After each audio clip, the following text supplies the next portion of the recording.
Hello dear students, কেমন আছো সবাই? আশা করি নিশ্চয়ই খুব ভালো আছো। পোটেনশিয়াল বুয়েটিয়ান অ্যাডভান্স লেভেল ম্যাথ প্র্যাকটিস প্রবলেমের আজকের ক্লাসে তোমাদের স্বাগত।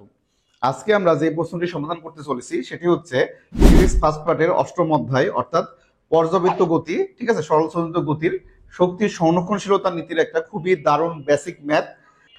এই ম্যাথটি সমাধানের মাধ্যমে তোমাদের এই অধ্যায়ের এই যে বিভব শক্তি গতিশক্তি রিলেটেড কনসেপ্টটা আরো বেশি ডেভেলপ হবে বলে আশা করি।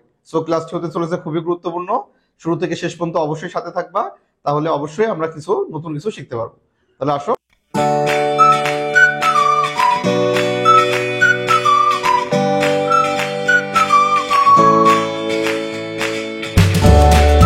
বলা আছে, দেখো যে 1 কেজি ভরের একটি কণা এক্স অক্ষ বরাবর চলছে, ঠিক আছে, এর বিভব শক্তির সমীকরণ দিয়ে দিছে। তাহলে একটা কণা এক্স অক্ষ বরাবর গতিশীল আছে, সেই অবস্থায় তার বিভব শক্তির একটা সমীকরণ আমাদের দিয়ে দিছে। কণাটির মোট যান্ত্রিক শক্তি, আচ্ছা তার মোট শক্তির মানও দেওয়া আছে, তাহলে বিভব শক্তির ইকুয়েশন দেওয়া আছে আর মোট শক্তির মান সরাসরি দেওয়া আছে 2 জুল। তাহলে কণাটির সর্বোচ্চ গতিশক্তি কত? তাহলে আমাদের এইখান থেকে এই তথ্য থেকে চেয়েছে কি সর্বোচ্চ গতিশক্তির মান নির্ণয় করতে হবে, ঠিক আছে।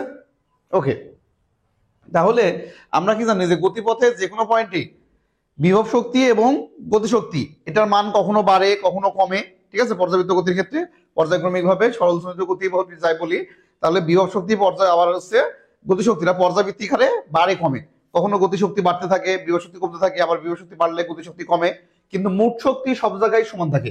যে কোনো পয়েন্টে মোট শক্তি তো সবসময় সমান। আবার যেই পয়েন্টে গতিশক্তি সবচেয়ে হাইস্ট হয় সেখানে আবার বিভব শক্তি কিন্তু কি হয়, মিনিমাম হয়। কারণ একটা রূপান্তর হয়ে যখন আরেকটা হবে, তাহলে গতিশক্তি ম্যাক্সিমাম হইতে হলে বিভব শক্তি অবশ্যই মিনিমাম হইতে হবে। তাহলে আমাদের এখানে লাস্টে কি চেয়েছে, দেখো গতিশক্তি সর্বোচ্চ মান। এখন গতিশক্তি কোন মুহূর্তে সর্বোচ্চ হবে, কোন পয়েন্টে হবে সেটা তো আমরা জানি না। তাহলে আমরা বলতে পারি যে যেই পয়েন্টে গতিশক্তি সর্বোচ্চ হবে তাহলে ওই পয়েন্টে অবশ্যই কি হইতে হবে, বিভব শক্তিকে সর্বনিম্ন হইতে হবে। তাহলে আমাদের প্রথম কাজ হবে যে বিভব শক্তি আসলে কোথায় সর্বনিম্ন, ওই জায়গাতেই আমাদের গতিশক্তি সর্বোচ্চ পাবো। সো সেই ভ্যালুটা আগে বের করা, ঠিক আছে। এখন কোনো একটা রাশির মান কোথায় যেটা পরিবর্তনশীল সেটা কোথায় আমাদের সর্বোচ্চ হবে কোথায় সর্বনিম্ন হবে, তাহলে তার সমীকরণ দেওয়া থাকলে আমরা কিভাবে বের করতে পারি, খুব সহজেই বের করতে পারি আমরা। কারণ আমরা জানি কি যে কোনো ফাংশনের চরম মান বের করা তো আমরা ম্যাথে অবশ্যই করছি, তার ফার্স্ট ডেরিভেটিভ 0 দিলে যে মানটা আসে ওই বিন্দুতে সর্বোচ্চ বা সর্বনিম্ন মান পাওয়া যায়। তাহলে এটাকে আমরা কি করতে হবে, ডেরিভেটিভ করে অর্থাৎ অন্তরীকরণের সাহায্য নিয়ে কিন্তু আমাদের সর্বোচ্চ সর্বনিম্ন মান বের করা লাগবে। তাহলে ম্যাথের ফাংশনের চরম মান নির্ণয় যেটা করছো সেটার মাধ্যমে আমাদের আগে কি করতে হবে, পয়েন্টটা খুঁজে বের করতে হবে যে কোন পয়েন্টে আসলে গতিশক্তি সর্বোচ্চ, অ্যাকচুয়ালি কোন পয়েন্টে বিভব শক্তি সর্বনিম্ন, এটা খুঁজে বের করতে হবে। বিভব শক্তি সর্বনিম্ন যেখানে হবে সেখানেই গতিশক্তি সর্বোচ্চ হবে। তাহলে আসো প্রথমে আমরা এটাকে একবার ডেরিভেটিভ করি, কত আসে। তাহলে ডিভি বাই ডিএক্স যদি আমরা এক্স এর সাপেক্ষে ডেরিভেটিভ করি, এটাকে বিভবের যে সমীকরণ দেওয়া আছে সেটা কত হয়, তাহলে তাহলে 3 কেটে গেল, এক্স স্কয়ার থাকে, ঠিক আছে, 3x স্কয়ার, তাহলে 3 থেকে তো বাদ মাইনাস এক্স এটা। আর আমরা কি জানি সর্বোচ্চ বা সর্বনিম্ন মানের জন্য কি হবে, অবশ্যই এই ভেরিয়েবল এটার মানটা কত আসবে, 0 আসতে হবে। তাহলে যদি এটাকে আমরা 0 ইনপুট করে দিই তাহলে এটা সমান সমান যদি 0 হয় তাহলে এক্স এর মান আমরা কি পাচ্ছি, প্লাস মাইনাস 1। ওকে, তাহলে এক্স এর মান যে এই মুহূর্তে প্লাস মাইনাস 1 হবে সেই মুহূর্তে আমাদের কি হবে, এই বিভব শক্তির মান সর্বোচ্চ অথবা এবং সর্বনিম্ন মান যে কোনো একটা চরম মানে পৌঁছাবে, ঠিক আছে। প্লাস 1 আর মাইনাস 1 এর এক জায়গায় সর্বোচ্চ এক জায়গায় সর্বনিম্ন হবে। এখন কোথায় সর্বোচ্চ কোথায় সর্বনিম্ন বুঝবো কি করে, সেটা করার জন্য আবার কি করতে হয়, আমাদের ডাবল ডেরিভেটিভ বের করতে হবে। কারণ এই প্লাস 1 হবে না মাইনাস 1 হবে, কোথায় সর্বোচ্চ কোথায় সর্বনিম্ন সেটা বুঝতে হলে আবার কি ডাবল ডেরিভেটিভ লাগবে। তাহলে D square V by DX square, তাহলে এটাকে যদি আমরা আরেকবার ডেরিভেটিভ করি তাহলে কি পাচ্ছি, দেখো থাকছে কত, 2x। তাহলে এখান থেকে আমরা বুঝতেই পারছি যখন এক্স এর মান পজিটিভ হবে তখন আমাদের এটা কি গ্রেটার দেন 0, ফলে সর্বনিম্ন মান পাওয়া যাবে।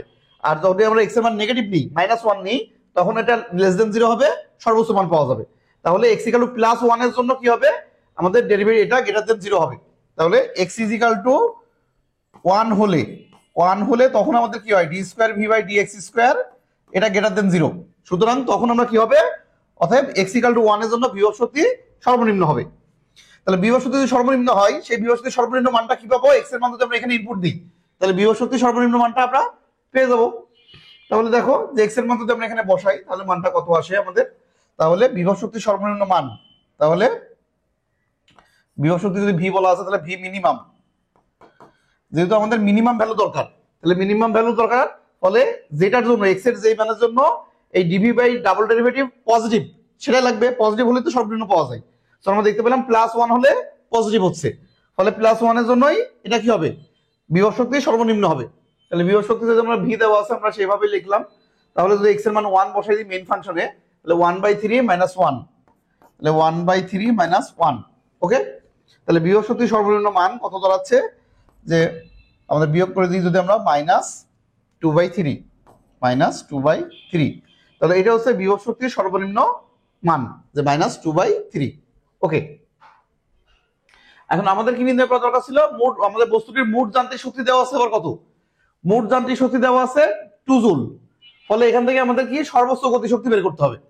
তাহলে আমরা জানি কি, যে পয়েন্টে গতিশক্তি সর্বোচ্চ আর ওই পয়েন্টেই তো বিভব শক্তি মিনিমাম, তাহলে সেই ক্ষেত্রে শক্তি সংরক্ষণ নীতি অনুযায়ী তাহলে আমরা আবার কি বলবো, যে ইকে ম্যাক্স গতিশক্তি সর্বোচ্চ মান প্লাস বিভব শক্তি, যেহেতু আমরা এখানে ভি দিয়ে প্রকাশ করছি, বিভব শক্তির মিনিমাম মান, এটা মানে তো মোট শক্তি, আর সেই মোট শক্তি কত, 2 জুল। সর্বোচ্চ গতিশক্তি আর সর্বনিম্ন বিভব শক্তি এই দুটা যোগফল মিলে 2 জুল। ফলে এখান থেকে সর্বোচ্চ গতিশক্তি ইকে ম্যাক্স, তাহলে ইকে ম্যাক্স যদি আমরা বের করি তাহলে 2 মাইনাস ভি মিনিমাম। ওকে, আর ভি মিনিমাম মানে বিভব শক্তির মিনিমাম ভ্যালু কত, -2/3। তাহলে যদি আমরা এখানে বসাই দিই তাহলে 2